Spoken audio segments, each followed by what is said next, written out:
तो प्यारे बच्चों, मैं लेक्चर नंबर 4 लेकर आ गया हूँ करंट इलेक्ट्रिसिटी का।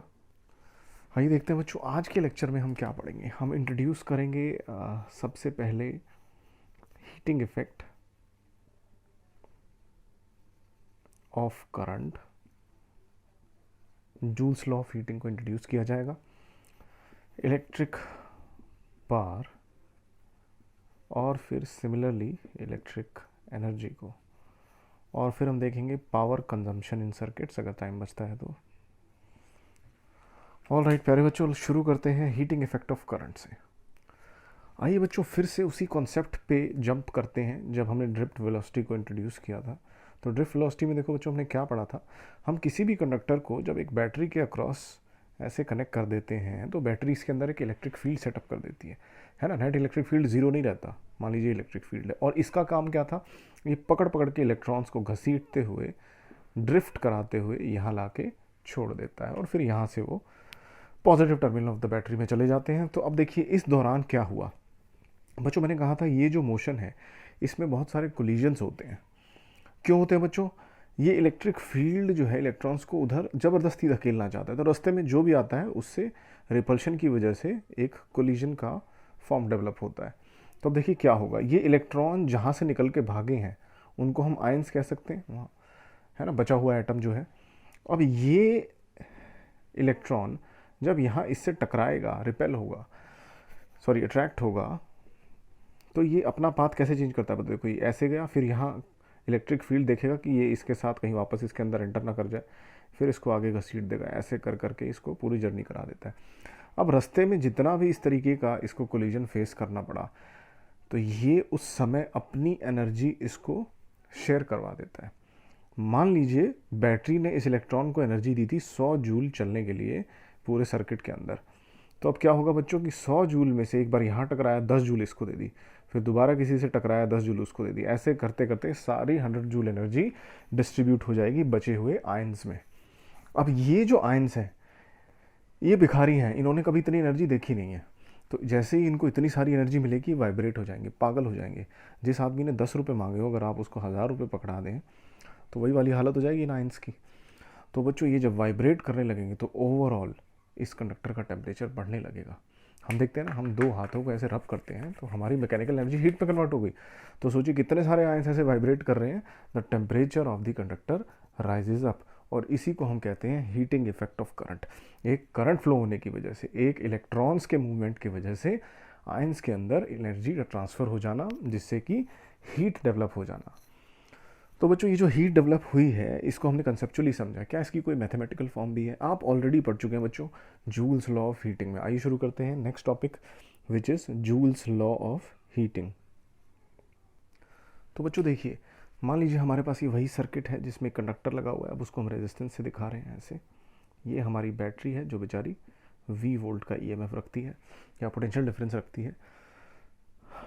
तो बच्चों यहाँ से इस तरीके से करंट फ्लो होने लगा, यानी इलेक्ट्रॉन्स यहाँ से यहाँ दौड़ेंगे, तो इस रेजिस्टर के अक्रॉस भी V अमाउंट का पोटेंशियल डेवलप हो जाएगा, पोटेंशियल डिफरेंस, और इसका रेजिस्टेंस है R। अब देखिए बच्चों क्या होगा, ये जो बैटरी है इसका काम है सर्किट के अंदर ऑलरेडी जो इलेक्ट्रॉन्स प्रेजेंस है वायर में उनको एनर्जाइज करना, ताकि वो इस रेजिस्टर में से पास हो सके, इसको हीट अप कर सके। अब देखिए ये सारा, इस सारे काम की जिम्मेदारी बैटरी की है, और बैटरी को कुछ वर्क करना पड़ेगा बच्चों। वर्क क्या है? Charge into potential difference, second chapter से ही पढ़ते आ रहे हैं। चार्ज इनटू यहाँ से यहाँ तक का जो पोटेंशियल डिफरेंस है वो यानी कि V। अब बच्चों ये जो चार्ज है इसका इस सर्किट में हमें कोई मेंशन नहीं दिखाई दे रहा डायरेक्टली। हम इस चार्ज को लिख लेते हैं करंट की फॉर्म में। आपको पता है I is equal to Q by T, तो यहाँ से हम देख सकते हैं Q is equal to I T. तो बैटरी को कितना खर्चा करना पड़ा? I T into V. इसको रीअरेंज कर लेते हैं, सुंदर दिखेगा, VIT। तो बच्चों इतना खर्चा बैटरी को करना पड़ा, इतनी मेहनत बैटरी को करनी पड़ी, और यही जो वर्क है, ये कह सकते हैं कि हमारे इलेक्ट्रॉन के पास यही वो एनर्जी आई है जो बैटरी ने दे के भेजी है। ये सारी की सारी एनर्जी वो यहाँ पे खर्च कर देगा। हम मान के चलते हैं कि यहाँ पे कोई खास एनर्जी खर्च नहीं हुई, तो सारी एनर्जी यहीं पे, सारा टोल टैक्स यहीं भर देगा वो। तो यहाँ पर कितनी हीट डेवलप होगी? जितनी इलेक्ट्रॉन्स अपने साथ लेकर आए हैं सारी की सारी यहाँ रेजिस्टेंस को दे देंगे, और वो हीट की फॉर्म में लिबरेट कर देगा, कभी कभी लाइट की फॉर्म में भी।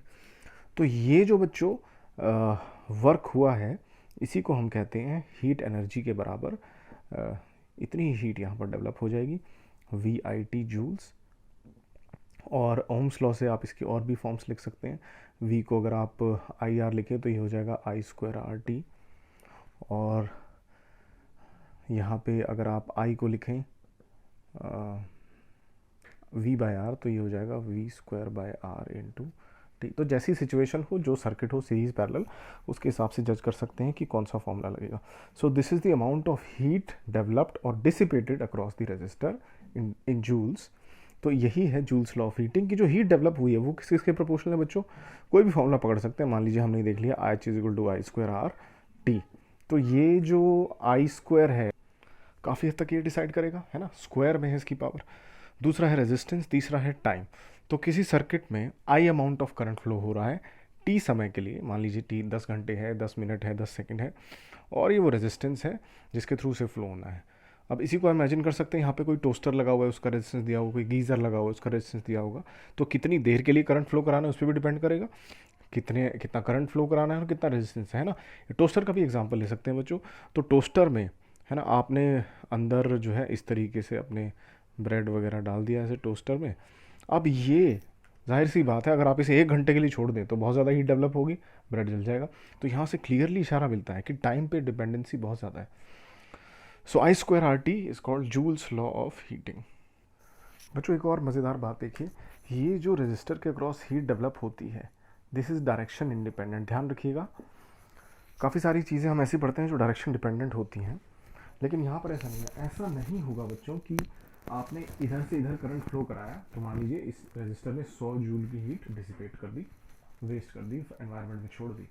तो अगर आप इस करंट की डायरेक्शन चेंज कर दें तो ये 100 जूल हीट एब्जॉर्ब कर लेगा। सो हीट जो है इस तरीके से जो डिसिपेट होती है ये करंट की डायरेक्शन पे डिपेंड नहीं करती। चाहे आप यहाँ से यहाँ भेज लें, यहाँ से यहाँ भेज लें, हीट डिसिपेट होगी ही होगी, उतनी ही होगी।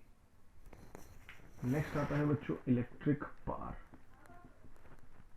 सो इलेक्ट्रिक पावर, ये जो इलेक्ट्रिक पावर है ये जूनियर क्लासेस से ही हम पढ़ते आ रहे हैं, power is work upon time. तो जैसे जैसे वर्क की डेफिनेशन चेंज होगी वैसे वैसे पावर की भी डेफिनेशन चेंज हो जाती है। फंडामेंटली कॉन्सेप्ट वही रहता है। हमने इलेक्ट्रिक वर्क किया है तो इलेक्ट्रिक पावर हो गई, मैकेनिकल वर्क किया है तो मैकेनिकल पावर हो गई। तो मान लीजिए ये हमारा वही रजिस्टर ले लिया हमने, ये हमारी बैटरी है बच्चों V वोल्ट की, और इसने कुछ करंट फ्लो कराया। अब बैटरी को कितना वर्क करना पड़ा ये हम ऑलरेडी निकाल चुके हैं। This is charge into potential difference, है ना, इसके अक्रॉस V था और इसी को हमने लिख लिया था VIT। अब इतना amount of work done battery को करना पड़ा, क्या करने के लिए वर्क डन इस्तेमाल हो रहा है, किस लिए वर्क डन हो रहा है, एक सर्किट में इलेक्ट्रॉन का फ्लो, यानी सर्किट के अंदर करंट मेंटेन रखने के लिए। कितने समय तक, टी के टाइम तक, टी समय तक। और पावर क्या होती है बच्चों, work done per unit time, rate of doing work, कितनी तेजी से या कितनी धीरे वर्क हो रहा है वही उस चीज की पावर बताता है। तो बैटरी की पावर कितनी है, VIT हुआ वर्क बाय टाइम, यानी कि V इंटू आई। तो ये हमारा पावर का फॉर्मूला आ गया बैटरी के लिए। और इसी को अगर आप ओम्स लॉ से चेंज करें, V को लिखें I इंटू आर, तो ये हो गया आई स्क्वायर आर, एक और फॉर्मूला आ गया। और यहाँ पर I को लिखें V by R Ohm's law से, तो ये हो गया V स्क्वायर बाय आर, और एक ये VI है ही। तो इसी तरह हमारे पास पावर के भी 3 फॉर्मूले आ गए हैं बच्चों। जैसी सिचुएशन हो वैसा फॉर्मूला लग जाएगा। अगर करंट किसी सर्किट में सेम दिया हुआ यानी सीरीज टाइप का सर्किट है तो ये फॉर्मूला लगेगा। अगर कहीं मल्टीपल रेजिस्टेंसेस के बीच में वोल्टेज सेम दे रखी है तो ये वाला फॉर्मूला लगेगा। और कभी कभी हम ये वाला भी यूज़ करेंगे, देखेंगे न्यूमेरिकल्स में कैसे होगा। तो बच्चों अगर इस बैटरी की इस पावर को डिफाइन करना हो तो हम कैसे लिखेंगे, the rate at which work is done by the battery in maintaining an electric current through the circuit. या फिर बच्चों देखना, अब ये जो वर्क था ये कहाँ जाके खर्च हो रहा था, ये सारा का सारा यहाँ खर्च हो रहा था। तो यहाँ से हमें पावर की एक और डेफिनेशन मिल जाती है, भाई ये जो बैटरी ने वर्क किया यही सारा का सारा इसने खर्च कर दिया, तो ये भी एनर्जी खर्च कर रहा है। और एनर्जी पर यूनिट टाइम भी पावर कहलाता है। आप कितनी एनर्जी कंज्यूम कर रहे हैं या कितनी डिसिपेट कर रहे हैं per unit time, that is also power. तो अगर हम इस अप्लायंस की बात करें जिसमें रेजिस्टेंस आर है, तो यहाँ पर पावर कैसे डिफाइन होगी, rate at which the appliance is converting electrical energy, है ना, जो बैटरी ने दी है, into other forms of energy such as heat. तो ये कितनी तेजी से उस एनर्जी को खपा रहा है, खर्च कर रहा है, कंज्यूम कर रहा है, वो कहलाएगा अप्लायंस की पावर। तो उसका भी फॉर्मूला यही रहेगा बच्चों, जैसे हम कोई बाजार से एसी वगैरह खरीद के लाते हैं, उस पर लिखा होता है 2200 वॉट, 2200 वॉट, है ना। वॉट आप जानते ही हैं, what is the unit of power. तो पहले एक बार मैं आपको यूनिट ही बता देता हूँ। यूनिट्स ऑफ पावर क्या क्या हो सकती हैं बच्चों, जैसे कि वॉट हो सकती है, आप क्लास 9 से पढ़ते आ रहे हैं, 1 watt is equal to 1 joule per second. यदि आपका अप्लायंस जो है या बैटरी, किसी की टर्म्स में भी समझ सकते हैं, अगर वो 1 सेकेंड में 1 जूल का खर्चा कर रहा है एनर्जी का, तो हम कहेंगे कि उसकी पावर है 1 वॉट। ऐसे ही होता है बच्चों हॉर्स पावर, ये कॉमर्शियल यूनिट है। 1 horse power is 746 what approximately. So this is about units of power. अब मान लीजिए हम बाजार से एसी खरीद के लाए, उस पर लिखा है 2200 वॉट, यानी कि वो 2000 जूल पर सेकेंड, 1 वॉट को आप लिख सकते हो joule per second, 2200 joule per second का खर्चा कर रहा है। यानी आपने उसको जितनी एनर्जी दी है, उस एनर्जी में से वो हर सेकेंड 2200 जूल्स कंज्यूम कर रहा है आपकी दी हुई एनर्जी को किसी और फॉर्म में कन्वर्ट करने के लिए। फॉर एग्जाम्पल आप एसी की बात करें तो उसके अंदर कंप्रेसर लगा होता है, इवेपोरेटर लगा होता है, उन सबको चलाने के लिए भी एनर्जी चाहिए, कुछ हीट की फॉर्म में बाहर निकलती है। सो वो सारी एनर्जी कहाँ से आई, बैटरी ने दी। तो ये जो 2200 वॉट है, इसका मतलब है बैटरी ने जो 2200 जूल एनर्जी दी है, वो पर सेकेंड 2200 जूल एनर्जी वो बहुत सारी चीज़ों में कन्वर्ट करके कंज्यूम कर रहा है, जैसे कि हीट हो गया, मैकेनिकल वर्क हो गया, बहुत सारे प्रोसेस होते हैं। तो बच्चों फिर से डिफाइन करता हूँ इलेक्ट्रिक पावर को, rate at which work is done by the battery in maintaining electric current through the circuit. दूसरा, अगर अप्लायंस की बात करें, क्योंकि वो सारी वही लेता है जो बैटरी ने दी है, rate at which an appliance converts the supplied electric energy by the battery into other forms of energy such as heat, mechanical work, so many things. तो बच्चों ये वही है जो आपने 10th में पढ़ा था, इसमें से एक भी चीज़ मैंने नई नहीं बताई है। This is all that is mention in class 10th। Next आता है बच्चों इलेक्ट्रिक एनर्जी। उसी टॉपिक को घुमा फिरा के नए तरीके से पेश कर रहे हैं। किस टॉपिक को बच्चों, जो पहली बार हमने हीटिंग इफेक्ट पढ़ा था, वर्क को जब हमने पहली बार डिफाइन किया था, तो बच्चों बिल्कुल वही चीज़ है, पुरानी चीज़ नए पैकेट में। अब ये जो हमारी बैटरी है, अब पिछली बार हमने बोल दिया था कि भाई ये वी पोटेंशियल डिफरेंस ऐसे बना देगी, करंट आई फ्लो करवाने में जो इसका वर्क डन हो रहा है, जिसको हमने वी आई टी लिखा था, वही हीट की फॉर्म में डेवलप हो जाता है, और उसको हम हीटिंग इफेक्ट ऑफ करंट कहते हैं।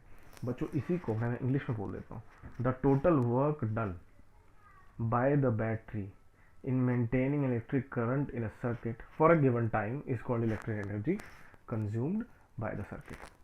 तो एक सर्किट कितनी इलेक्ट्रिकल एनर्जी कंज्यूम कर रहा है बच्चों, वही जो बैटरी ने वर्क किया है, सेम चीज़ को दोबारा प्रेजेंट कर रहा है। तो बच्चों दोनों में फ़र्क क्या है, दो बार क्यों बोला गया है बच्चों। पहला जो हमने डिफाइन किया था, that was heating effect of current, यानी बैटरी की वजह से, बैटरी जो करंट फ्लो करवा रही है उसमें रेजिस्टेंस के अक्रॉस हीट डेवलप हो गई है, हमारा फोकस उसको पढ़ना था। अब क्या है बच्चों, ये जो बैटरी ने वर्क किया है, ये वर्क अलग अलग तरीके से हमारे रजिस्टर के अक्रॉस अपीयर हो जाता है, तो हम इसको एक नई एनर्जी की फॉर्म में पढ़ना चाहते हैं, इलेक्ट्रिक एनर्जी। तो चीज़ वही है, तो यही वर्क जो है, इसी को हम इलेक्ट्रिक एनर्जी लिख सकते हैं, और इसको हम अब W की बजाय U भी लिख सकते हैं, VIT हो गया या फिर I²RT हो गया, सेम हीट वाली फॉर्मूले, और V²/R/T हो गया, है ना। तो बेसिकली हम इस टॉपिक को क्यों पढ़ रहे हैं बच्चों, क्योंकि पिछले टॉपिक में हमने पढ़ा था इलेक्ट्रिक पावर, और electric power work upon time और इन सब चीज़ों की टर्म्स में डिफाइन किया था बच्चों। एक बेसिक फॉर्मूला होता है, electric power is work done upon time या फिर energy consumed per unit time. तो जब हम वर्क पढ़ चुके हैं इलेक्ट्रिकल, तो हमें एक इलेक्ट्रिकल एनर्जी या इलेक्ट्रिक एनर्जी की फॉर्म में भी कुछ चाहिए था, इसलिए हमने नया टॉपिक इंट्रोड्यूस किया, इलेक्ट्रिक एनर्जी। है सब वही, घूम फिर के, उसको हीट कह लो, उसको कोई और एनर्जी कह लो, उसको वर्क डन कह लो, सेम चीज़ है। तो यहाँ से बच्चों हम लिख सकते हैं इलेक्ट्रिक एनर्जी बाय टाइम, कितने टाइम तक करंट फ्लो करवाया। तो बच्चों फिर से देखिए, बैटरी ने जो वर्क डन किया करंट फ्लो कराने के लिए, उसी वर्क डन को हम कह रहे हैं इलेक्ट्रिक एनर्जी। पहले वर्क की फॉर्म में लिखा था, हीट की फॉर्म में लिखा था, एनर्जी की फॉर्म में बोल रहे। कुछ फ़र्क नहीं है। लेकिन यहाँ से हमें इलेक्ट्रिक एनर्जी की एक नई यूनिट मिल गई बच्चों। देखो पावर, इलेक्ट्रिक पावर क्या है, इलेक्ट्रिक एनर्जी बाय टाइम। वैसे देखो एनर्जी की यूनिट होती है जूल्स। तो अब देखिए इस फॉर्मूले से हमें पता लग गया that electric energy is power into time. और पावर की यूनिट क्या होती है बच्चों, वॉट।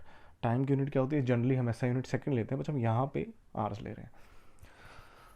क्यों ले रहे हैं बच्चों आवर्स? एक बात ध्यान रखिएगा बच्चों, जो आपके घर में इलेक्ट्रिसिटी आती है उसमें जो आप पैसे देते हैं, जो आप खर्चा करते हैं, that is for electric energy. आपके घर में इलेक्ट्रिक एनर्जी सप्लाई की जाती है जिससे आपके कंडक्टर्स में जो ऑलरेडी इलेक्ट्रॉन्स हैं उनको एनर्जी मिलती है और वो सर्किट में कोई ना कोई काम करवाते हैं। तो आप इलेक्ट्रिकल एनर्जी के पैसे दे रहे हैं। तो आपको सेकंड्स में हिसाब लगाना ज़्यादा आसान होगा कि आवर्स में। पूरे पूरे दिन बिजली आ रही है, पूरी रात बिजली आ रही है, so it is very inconvenient to calculate the usages of electricity in terms of hours. तो हम इन टर्म्स ऑफ सेकेंड्स, तो हम इसलिए आवर्स में प्रेफर करते हैं। और क्योंकि बहुत ज़्यादा आती है तो हम इसलिए किलोवाट आवर भी यूज़ करते हैं। सो इलेक्ट्रिकल एनर्जी की एक यूनिट हुई बच्चों जूल्स, दूसरी जो यूनिट है दैट इज़ किलोवाट आवर। ये कॉमर्शियल यूनिट है जहाँ पे यूजेज होता है बड़े लार्ज स्केल पे।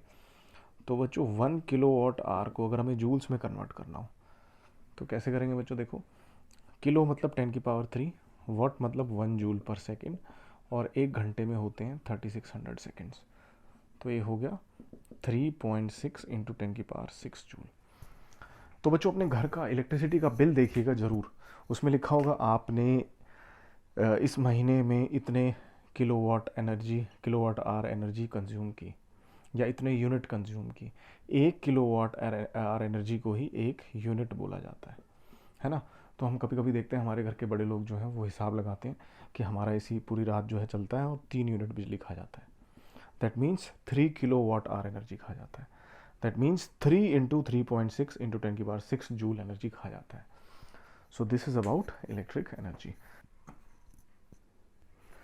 तो बच्चों हीटिंग इफेक्ट की एप्लीकेशंस बहुत ज़्यादा हमारे सिलेबस में नहीं है, तो मैं इनको ब्रीफली डिस्कस करूँगा। एक है जो मैं थोड़ा सा डिटेल में जाना चाहूँगा, तो पहले वो देख लेते हैं जो आप ऑलरेडी पढ़ चुके हैं। सबसे पहला है हीटिंग अप्लायंसेस, गीज़र है, टोस्टर है।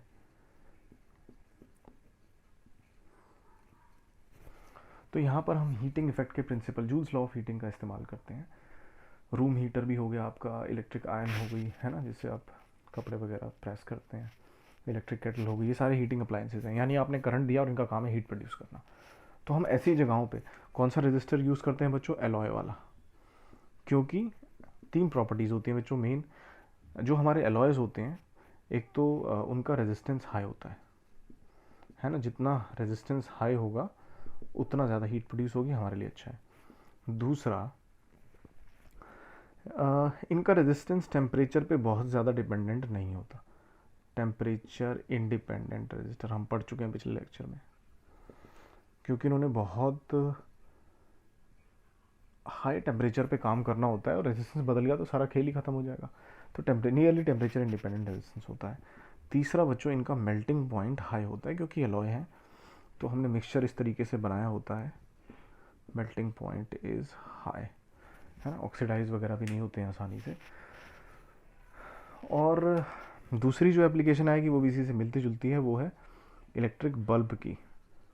हालांकि अब तो ऐसे बल्ब यूज़ नहीं होते फिलामेंट वाले, अब तो सब CFL और ये LED वगैरह आ गया है। तो पहले जो बल्ब यूज़ होते थे ट्रेडिशनल बल्ब्स, उनका काम क्या होता था, आपने जो हीट सप्लाई की उसमें से काफ़ी सारी हीट वो आपने जो एनर्जी सप्लाई की उसमें से काफ़ी सारी वो हीट की फॉर्म में वेस्ट कर देते थे, प्लस थोड़ी बहुत लाइट की फॉर्म में आपको रूम में मिल जाती थी, बहुत थोड़ी सी। तो ये भी हीटिंग इफेक्ट ऑफ करंट पे ही बेस्ड है। यहाँ पर भी जो हम फिलामेंट लेते थे, टंगस्टन वगैरह का फिलामेंट होता था, तो बहुत ज़्यादा रेजिस्टेंस होता है और ऑक्सीडाइज नहीं होता, बहुत सारी चीज़ें थी। So this is a rough idea of all the applications of heating effect of current. अब जो मेन एप्लीकेशन है बच्चों जो आप अभी पढ़ने वाले, इसके बाद फ्यूज़ वगैरह भी है, क्लास 10th वाला ही है, बहुत डिटेल में नहीं जाऊँगा। आ जाते हैं last and important application, high voltage power transmission. ये क्या है बच्चों, आइए देखते हैं। बच्चों आपके घर में जो इलेक्ट्रिसिटी आती है वो आती है 220 वोल्ट पे, और ये ज़्यादातर होती है हाइड्रो इलेक्ट्रिसिटी, है ना। डैम्स बने होते हैं बड़े बड़े रिवर्स पे, पहाड़ों के आसपास, तो वहाँ जो इलेक्ट्रिसिटी प्रोड्यूस होती है that is at very high voltage. इस तरीके की वोल्टेजेस होती हैं लेकिन आपको घर में कितनी चाहिए, 220। तो ये क्या पागलपंती है, आप 220 पर ही बनाइए ताकि वो एज इट इज़ आपके घर में चली जाए। नहीं, ऐसा नहीं होता। There is a serious logic behind this. जो इलेक्ट्रिसिटी प्रोड्यूस हो रही है वो बहुत हाई वोल्टेज पे पैदा की जाती है और हाई वोल्टेज पे ही ट्रांसमिट की जाती है। आपके घर पहुंचने के आसपास उसको लो में कन्वर्ट कर दिया जाता है using an instrument called transformer, है ना। कभी कभी लाइट चली जाती है बहुत देर के लिए तो कहते हैं ट्रांसफार्मर फूक गया। हर एरिया में एक ट्रांसफार्मर होता है जो इस हाई वोल्टेज को स्टेप डाउन कर देता है थोड़ी सी यूजेबल फॉर्म में। तो आइए देखते हैं बच्चों ये कैसे होता है, कंसेप्चुअली देखेंगे। मान लीजिए बच्चों कि ये आपके घर में कोई अप्लायंस है, लेट्स से गीज़र, है ना, और ये कह रहा है भाई मुझे आई करंट चाहिए। इसे अगर आई करंट चाहिए और इसकी पावर P है और इसकी वोल्टेज V है, तो हम लिख सकते हैं P is equal to V into I, है ना, ऐसे लिख सकते हैं। और भी फॉर्मूले हैं जो लिख सकते हैं। तो इसका करंट जो है वो फिक्स है इतने पे। V तो पता ही है 220 आनी है, पावर इस पे लिखी आई थी जब बाज़ार से खरीद के लाए, है ना। अब जो इलेक्ट्रिसिटी बाहर प्रोड्यूस हो रही है डैम्स में, है ना, ये डैम्स बने हुए हैं बड़े बड़े, यहाँ पानी है ना, यहाँ इलेक्ट्रिसिटी प्रोड्यूस हो रही है, डायनामोज वगैरह लगे हुए हैं। तो यहाँ जो इलेक्ट्रिसिटी प्रोड्यूस हो रही है बच्चों, वो केबल्स के थ्रू आप तक पहुँचाई जाती है ना। इस तरीके से केबल्स होती हैं लंबी लंबी, आपने देखा होगा हाईवेज़ पर जाएँ तो इस तरह के टावर्स आपको मिलते हैं। और फिर ये फाइनली एक ट्रांसफार्मर में आती है आपके एरिया में और वहाँ से फिर आपके घर में जाती है।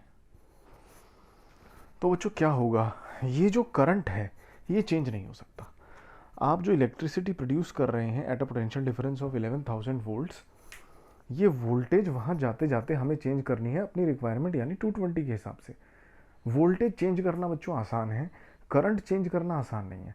अगर ये एक घर में डिमांड है कि भाई हमें 5 एम्पेयर का करंट चाहिए, 2.5 एम्पेयर का चाहिए, तो वहाँ तक 2.5 ही जनरेट कराना होगा, पूरे वायर में उतना ही करंट आएगा। मैं बहुत लेमन लैंग्वेज में आपको समझा रहा हूँ। तो आई को हम चेंज नहीं कर सकते। तो बच्चों इन लंबी लंबी वायर सेवरल 100,000 किलोमीटर्स ट्रैवल करके आप तक इलेक्ट्रिसिटी पहुंचाई जा रही है वायर्स के थ्रू। इन वायर में जो हीट लॉस होता है, केबल्स होती हैं बड़ी बड़ी, तो इसको मैं दिखा देता हूँ आई स्क्वायर आर, है ना, आई स्क्वायर आर से। और अगर पावर के टर्म्स में बात करेंगे, पावर लॉस इन केबल्स, तो टी हट जाएगा, आई स्क्वायर आर आ जाएगा। अब ये जो आर है ये है रेजिस्टेंस का, रेजिस्टेंस ऑफ केबल्स, ये जो वायर यहाँ लगी हुई है, सी फॉर केबल्स। तो बच्चों देखिए ये जो पावर लॉस इन केबल्स है, करंट वही चल रहा है जो घर ने मांगा है। तो अब इस करंट को अगर हम इस फॉर्मूले से रिप्लेस कर दें तो ये हो जाएगा P square by V square R C. तो बच्चों जो पावर लॉस हो रहा है केबल्स के अंदर, जो हीट लॉस हो रहा है, that is inversely proportional to the voltage at your home. आपको जितनी चाहिए, अगर आपको तो बहुत कम चाहिए, 220 चाहिए, तो इसका मतलब पावर लॉस तो बहुत ज़्यादा हो जाएगा। तो इस प्रॉब्लम को दूर करने के लिए हमने सिंपल सोल्यूशन निकाला कि भाई हाई वोल्टेज पे ट्रांसमिट करते हैं, हाई वोल्टेज पे प्रोड्यूस करते हैं, हाई पे ही ट्रांसमिट कर देते हैं। ये जितना हाई होगा denominator, power loss in cable उतना कम हो जाएगा। और जब यहाँ पहुँच जाएगी 11,000 पे ही, तो फिर हम उसको स्टेप डाउन करके काफ़ी सारे स्टेप्स में आप तक 220 बना के भेज देंगे। तो बच्चों इसको कहते हैं हाई वोल्टेज पावर ट्रांसमिशन। तो आज के बाद आप ध्यान रखेंगे कि पावर हाई वोल्टेज पे क्यों बनाई जाती है, ट्रांसमिट की जाती है, और हमें लो स्टेप डाउन करके क्यों दी जाती है। फाइनल आंसर, यहाँ से यहाँ तक जो भी ट्रांसमिशन लॉस होगा हीट की फॉर्म में, पावर लॉस होगा, that is inversely proportional to the potential difference required at home. तो इसलिए हम उसको हाई पे प्रोड्यूस करके ट्रांसमिट करके लो में कन्वर्ट कर देते हैं। That is the most easy solution. तो बच्चों आज हम इस लेक्चर को ख़त्म करते हैं। नेक्स्ट क्लास में फिर हम देखेंगे हमारे चैप्टर के जो सबसे इंपॉर्टेंट टॉपिक्स हैं, जैसे कि कॉम्बिनेशन ऑफ रजिस्टर है, जैसे आपका ईएमएफ, किरचॉफ लॉ वगैरह, potentiometer, Wheatstone bridge. All right बच्चों, ध्यान से पढ़िए, इसके नोट्स बनाना। काफ़ी सब कुछ ये जो है हमने आज जो किया है, दिस इज़ ऑल थियोरेटिकल, और इसमें जो न्यूमेरिकल्स आएंगे मेनली आपका थोड़ा बहुत पावर पे आ सकते हैं, हीट लॉस पे आ सकते हैं, चांसेस कम है, बट स्टिल बहुत अच्छे से पढ़िएगा, नोट्स बनाइएगा। Bye bye, take care.